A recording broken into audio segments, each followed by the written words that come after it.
अस्सलाम वालेकुम nine class. आज हम जो टॉपिक स्टार्ट करने लगे हैं वो है एलिमेंट, कंपाउंड एंड मिक्सचर्स।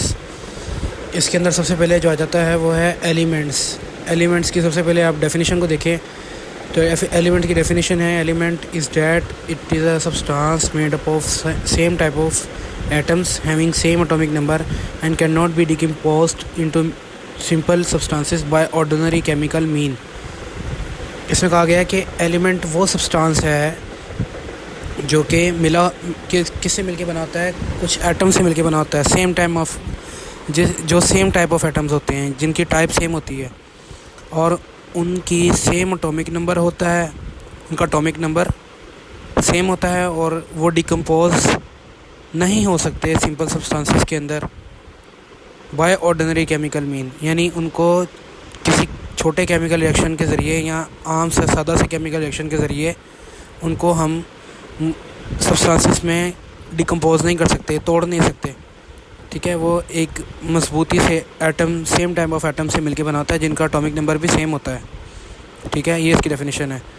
ठीक है, उसके बाद एक एमसीक्यू इधर आता है, वो आप ज़रा देखें कि 118 एलिमेंट्स पूरी दुनिया में डिस्कवर हुए हैं अब तक, जिसमें 92 जो है ना वो नेचुरली अकरिंग एलिमेंट्स हैं जो नेचुरली पाए जाते हैं। ठीक है, बाकी सब जो है ना वो ख़ुद बनाए गए हैं तजर्बात से। उसके बाद ये कुछ टेबल आ गया जिसमें लिखा हुआ है कि अर्थ क्रस्ट, ओशन और एटमॉस्फेयर में क्या वेटेज है एलिमेंट्स की। अर्थ क्रस्ट में ऑक्सीजन 47% है, ओशन में ऑक्सीजन 86% है और एटमॉस्फेयर में नाइट्रोजन 78% है, ऑक्सीजन 21% है, आर्गन 0.9% है। इस तरह हाइड्रोजन ओशन में 11% है, क्लोरीन 1.8% है। क्लोरीन क्यों इतनी ज़्यादा है? क्योंकि समंदर का पानी नमकीन होता है और क्लोरीन जो है वो नमकीन होती है, तो ये 1.8% है। एलुमिनियम जो है वो अर्थ क्रस्ट में 7.8% पाया जाता है और सिलिकॉन 78%। ठीक है, ये कुछ वेटेज है जो आप इसको देख लें, अच्छी तरह से याद कर लें ताकि ये जो एमसीक्यूज़ में पूछी जा सकती हैं। उसके बाद ये एमसीक्यूज़ है, एलिमेंट्स जो है वो सॉलिड, लिक्विड, गैसेस में डिवाइड होता है। ठीक है ना, क्योंकि एलिमेंट्स, ठीक है, वो उसकी वो मैटर की तरह, यानी कि उसकी 3 टाइप्स होती हैं, सॉलिड स्टेट होती है, लिक्विड स्टेट और gas state.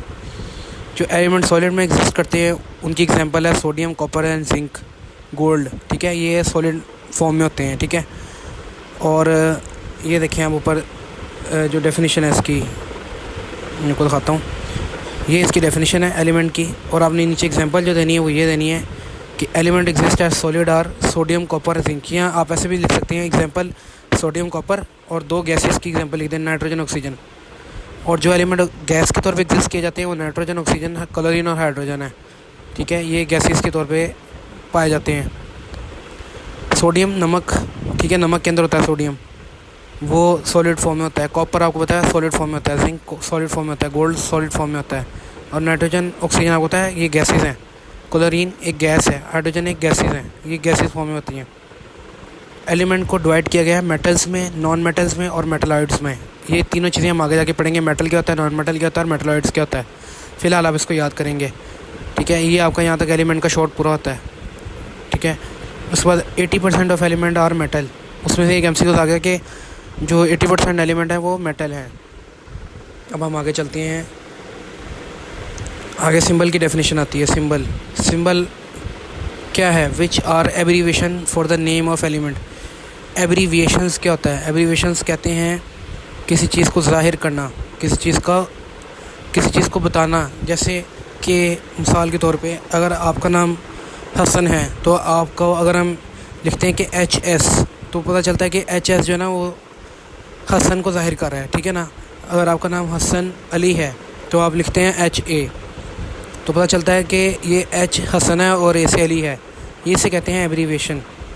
Symbols which are abbreviation for the name of elements, वो एब्रीविएशन जो नेम ऑफ एलिमेंट्स पे यूज़ होती है। जैसे कि हाइड्रोजन है तो उस पर क्या यूज़ होता है? H, ये देखें H फॉर हाइड्रोजन। नाइट्रोजन है तो उसके लिए N यूज़ होता है, जिसकी एग्जांपल आपने दे देनी है। ठीक है ना, C फॉर कार्बन। एग्जांपल लिख के आपने ये एग्जांपल से देनी तीनों। अब वैलेंसी की डेफिनेशन पढ़ते हैं। The unique property of element is valency. जो एलिमेंट की यूनिक प्रॉपर्टी है वो वैलेंसी है। ठीक है ना, एलिमेंट की जो ख़ास एक प्रॉपर्टी है ना वो वैलेंसी है। अब वैलेंसी की डेफिनेशन बेसिकली क्या है, it is combining capacity of an element with other elements, यानी एक एलिमेंट जो सी है वो एच ये 4 एच से जो है ना वो कंबाइन कर रहा है, उसकी ये कंबाइनिंग कैपेसिटी है, यानी सी जो है ना वो 4 होता है, वो 4 एलिमेंट्स को अपने साथ लगा सकता है, ठीक है ना। ये उसकी कंबाइनिंग कैपेसिटी, इसे वैलेंसी कहते हैं कि सी की वैलेंसी क्या है, कार्बन की वैलेंसी क्या है, 4 है, कि वो 4 हाइड्रोजन को अपने साथ लगा सकता है। इसी तरह हाइड्रोजन जो है ना, एक हाइड्रोजन कोई भी ले लेते हैं, उसकी वैलेंसी क्या है, 1 है, वो एक ही सी के साथ मिल रहा है। ये हाइड्रोजन भी एक ही सी के साथ मिल रहा है, ये हाइड्रोजन सी के साथ एक ही मिल रहा है, ये हाइड्रोजन भी एक ही सी के साथ मिल रहा है। ये इसकी वैलेंसी है, इसकी कंबाइनिंग कैपेसिटी है, ठीक है ना। अब आगे हम पढ़ते हैं कोवलेंट कंपाउंड और आयनिक कंपाउंड। ये कोवलेंट कंपाउंड है और ये आयनिक कंपाउंड है, ठीक है। कोवलेंट कंपाउंड क्या होता है, कोवलेंट कंपाउंड की डेफिनेशन है, valency is the number of hydrogen in covalent compound. Valency is the number of hydrogen atoms which combine with one atom of that element or the number of bonds formed by an atom of the element, ठीक है। Example in the following compound, आपने ये नहीं लिखना है example in the following compound, ठीक है, ये नहीं लिखना आपने, example in the following compound नहीं लिखना, आपने सिर्फ एग्जाम्पल लिखना है और नीचे एग्जाम्पल कोई भी एक दे देनी है या 2 दे देनी है।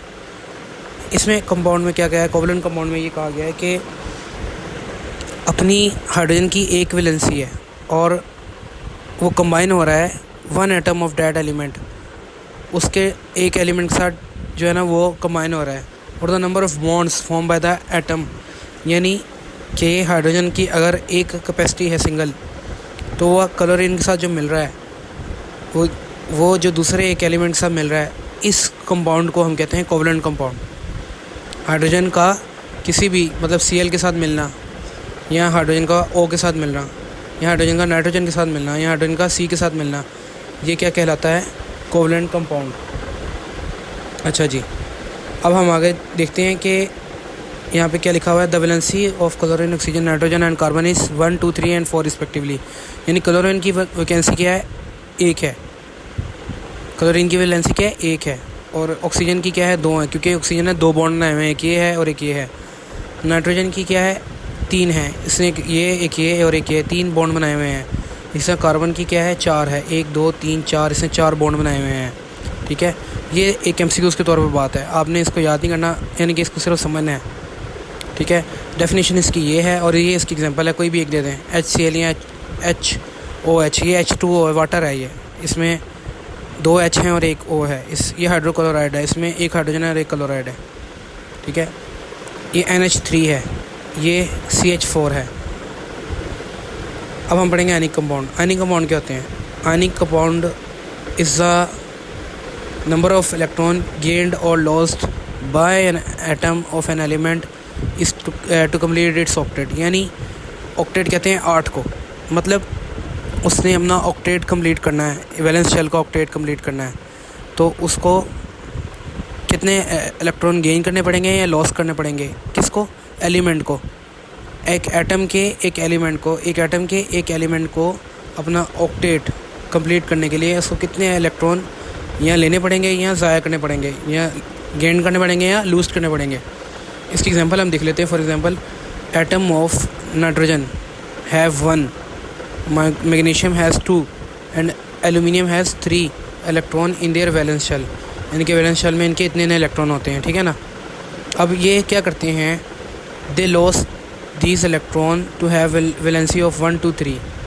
On the other hand, elements having 5 or more than 5 electron in their valence shells gain electron to complete their octet, यानी होता ये है कि ये जो है ना, इसकी पूरा एक कॉन्सेप्ट है, होता ये है कि या तो वो गेन करते हैं या वो लूज़ करते हैं, ठीक है ना, इलेक्ट्रॉन्स को, ताकि वो अपना वैलेंस शेल कंप्लीट कर लें, ताकि वो अपनी वैलेंसी जो है ना वो ऑक्टेट जो है ना वो अपना कंप्लीट कर लें, ऑक्टेट अपना कंप्लीट कर लें। उसमें वो नाइट्रोजन जो है उसका 1 इलेक्ट्रॉन है, मैग्नीशियम के 2 हैं, एल्यूमिनियम के 3 इलेक्ट्रॉन हैं इनके वैलेंस शेल के अंदर। फिर ये जो है ना वो अपनी ऑक्टेट में आ जाते हैं, यानी इनकी ऑक्टेट कंप्लीट हो जाती है, ठीक है। इसकी जो डिटेल कॉन्सेप्ट है ना वो हम आगे जाके पढ़ेंगे, अभी आपको मैं नहीं इतना ज़्यादा खपा रहा ताकि आप जो है ना वो इससे घबरा ना जाएँ। केमिस्ट्री घबराने वाली चीज़ नहीं है, जो आपको याद करने वाली चीज़ें ना अभी वो याद करवा रहा हूँ। इसका कॉन्सेप्ट हम आगे जाके पढ़ेंगे, डिटेल में पढ़ेंगे। अब आगे एक टेबल आ जाता है, some elements and radical with their symbol common valencies.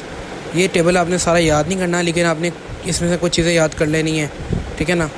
वो पेपर में भी आ जाती हैं, ठीक है। अगर आप इसको अच्छी तरह से पढ़ लेना एक दफ़ा तो आपको समझ आ जाएगा। जैसे कि सोडियम की सिंबल जो है ना वो एन है, Na, और इसकी वैलेंसी क्या है 1। पोटाशियम का सिंबल है K और इसकी वैलेंसी है 1। सिल्वर का सिंबल है Ag और इसकी वैलेंसी है 1। इसी तरह ये सारा टेबल है। इसी तरह ये नेक्स्ट जो है वो hydrogen, chlorine, bromine, iodine, oxygen, sulphur, nitrogen, phosphorus, boron, arsenic, carbon, carbonate, sulphate, sulphide,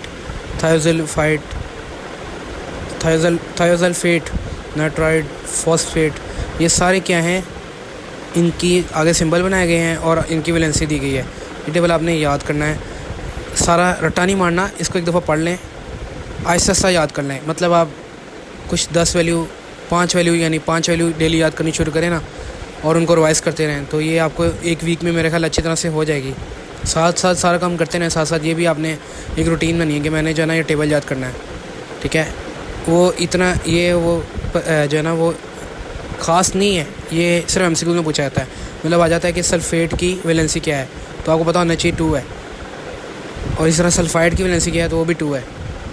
nitride की क्या है 3 है, आपको पता होना चाहिए, ठीक है। ये कुछ इंपॉर्टेंट यहाँ से पूछी जाती हैं चीज़ें। बाकी आपको जब आप ऐसे ऐसे आगे जाएंगे आपको ये तो वैसे ही आपको याद हो जाएंगे। ये जो सिंपल एलिमेंट्स हैं इनके तो आपको वैसे ही याद हो जाएंगे। जो कंपाउंड्स हैं ना इनके जो थोड़े से मतलब 2 एलिमेंट से मिलके बने हुए हैं उनकी आपको वैलेंसी याद करनी पड़ेगी। यहाँ पे हमारा लेक्चर ख़त्म होता है।